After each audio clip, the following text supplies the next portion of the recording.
Welcome, fellow ruggers, to our round one review. So happy that the Six Nations are back. Wonderful weekend of rugby. So let's go ahead and take a look at our rounds. I was 2 for 3. I did have Ireland beating France. I had England beating Italy, even though it was a little closer than I thought. And I had Wales beating Scotland. Let's take a look at all of the takeaways from these matches. First match we're going to look at is Wales versus Scotland. That is my match of the round. Fantastic match to watch. The very beginning was just a cluster. And whatever Warren Gatland said to the Welsh boys at halftime, I think a lot of coaches should probably using his tactics. Whatever he said, I don't know what he said, but if you're a coach, go take a listen. And somehow the boys were down 27-0 at one point. They narrowly came back to win. They lost 27-26. Great job for the Scots. First win in Cardiff in 22 years. Congratulations. My takeaways for this match for Scotland first is penalties were an issue, especially in the second half. Second, Finn Russell is going to be a good captain. We already knew his energy on the field, but now being the captain, I noticed throughout the match he was more vocal. He was all around the pitch encouraging his players or his teammates. And number 3, Duhan is back. I mean, he had a great Six Nations in 2023, but he's primed for a great Six Nations moving forward. Like, he was solid. For Wales, what I have is the lineouts were an issue. They definitely fixed it at halftime, but the lineouts were an issue in the first half. Second, Jenkins is going to be a solid captain. Watching him sing the national anthem reminded me of Alun Wyn Jones. I'm not saying that he's Alun Wyn Jones. That's a lot of pressure to put on the 21-year-old, but it should be encouraging if you're a Welsh fan moving forward. And kind of tying with that 21-year-old, takeaway for them is it's a good and bad / question mark. There's a lot of youth. They showed a lot of inexperience in the first half, but you could start to see their identity already moving into the second half of the match. So moving forward, it'll be interesting to see if we see more of the first half Wales or second half Wales. Here are my 2 players of the match. For Wales, we have their new captain, Jenkins, 17 tackles, and overall he was just great on the pitch. For Scotland, we had Vandermeer, 2 tries. He almost had the hat trick. Second match that we are going to be looking at is we had England versus Italy. I did predict that England was going to win by wider margin, but Italy really showed up a lot. One thing is we never really take a look at Italy because they wooden spoon. They've always been in the lower part of the Six Nations, but just watching them, there's a lot to be, encouraged about as an Italian fan.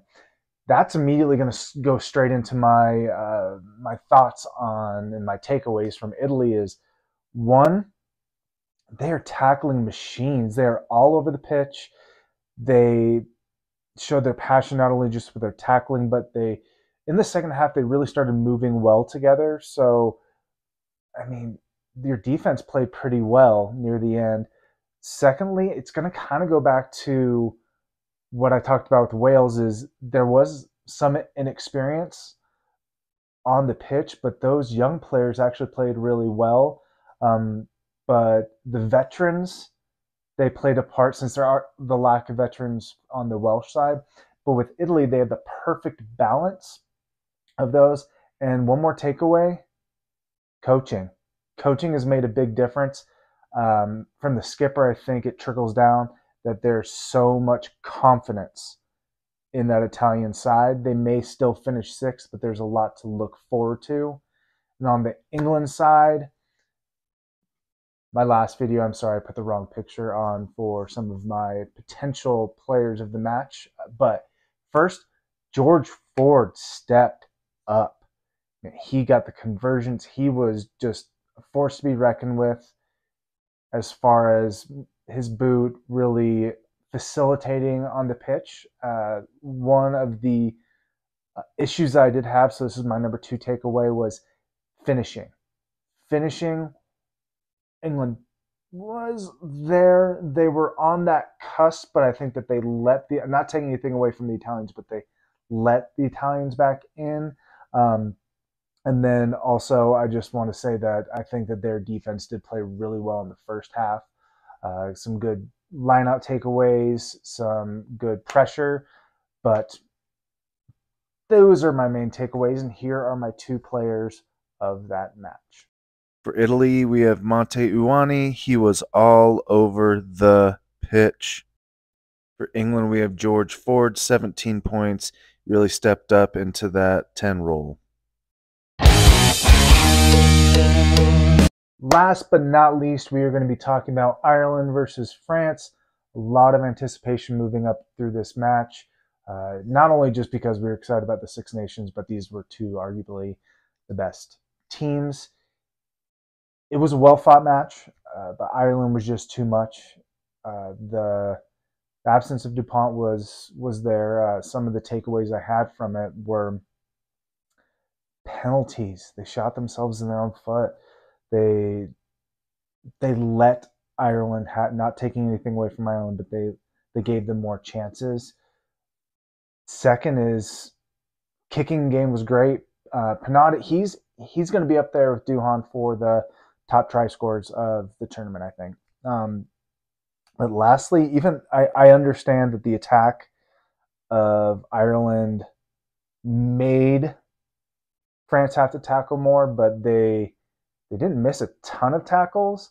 They were just tackling machines, but at the same time, you can only do so much when you're having to be on the defense the whole time. Ireland, there's not a, I don't want to glorify them, but there's not a ton that I can say that is against what they were doing.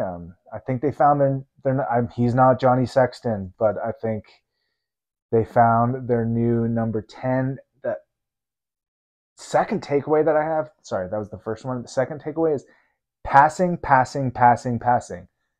They worked so well together.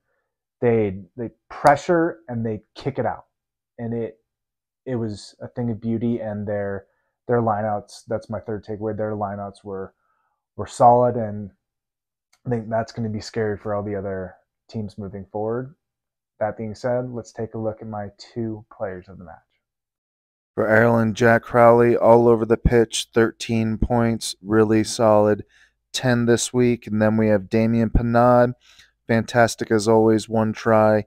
He's going to have a fantastic Six Nations. All right, everyone, that concludes our round 1 review. Hopefully you enjoyed. Thank you so much for tuning in and watching. Please don't forget to subscribe, like, and then also go on to Instagram, go on to Facebook, follow us, like all those fun things. And next week, well, the end of this week, we will be taking a look at round 2 matches. Thanks again, everybody.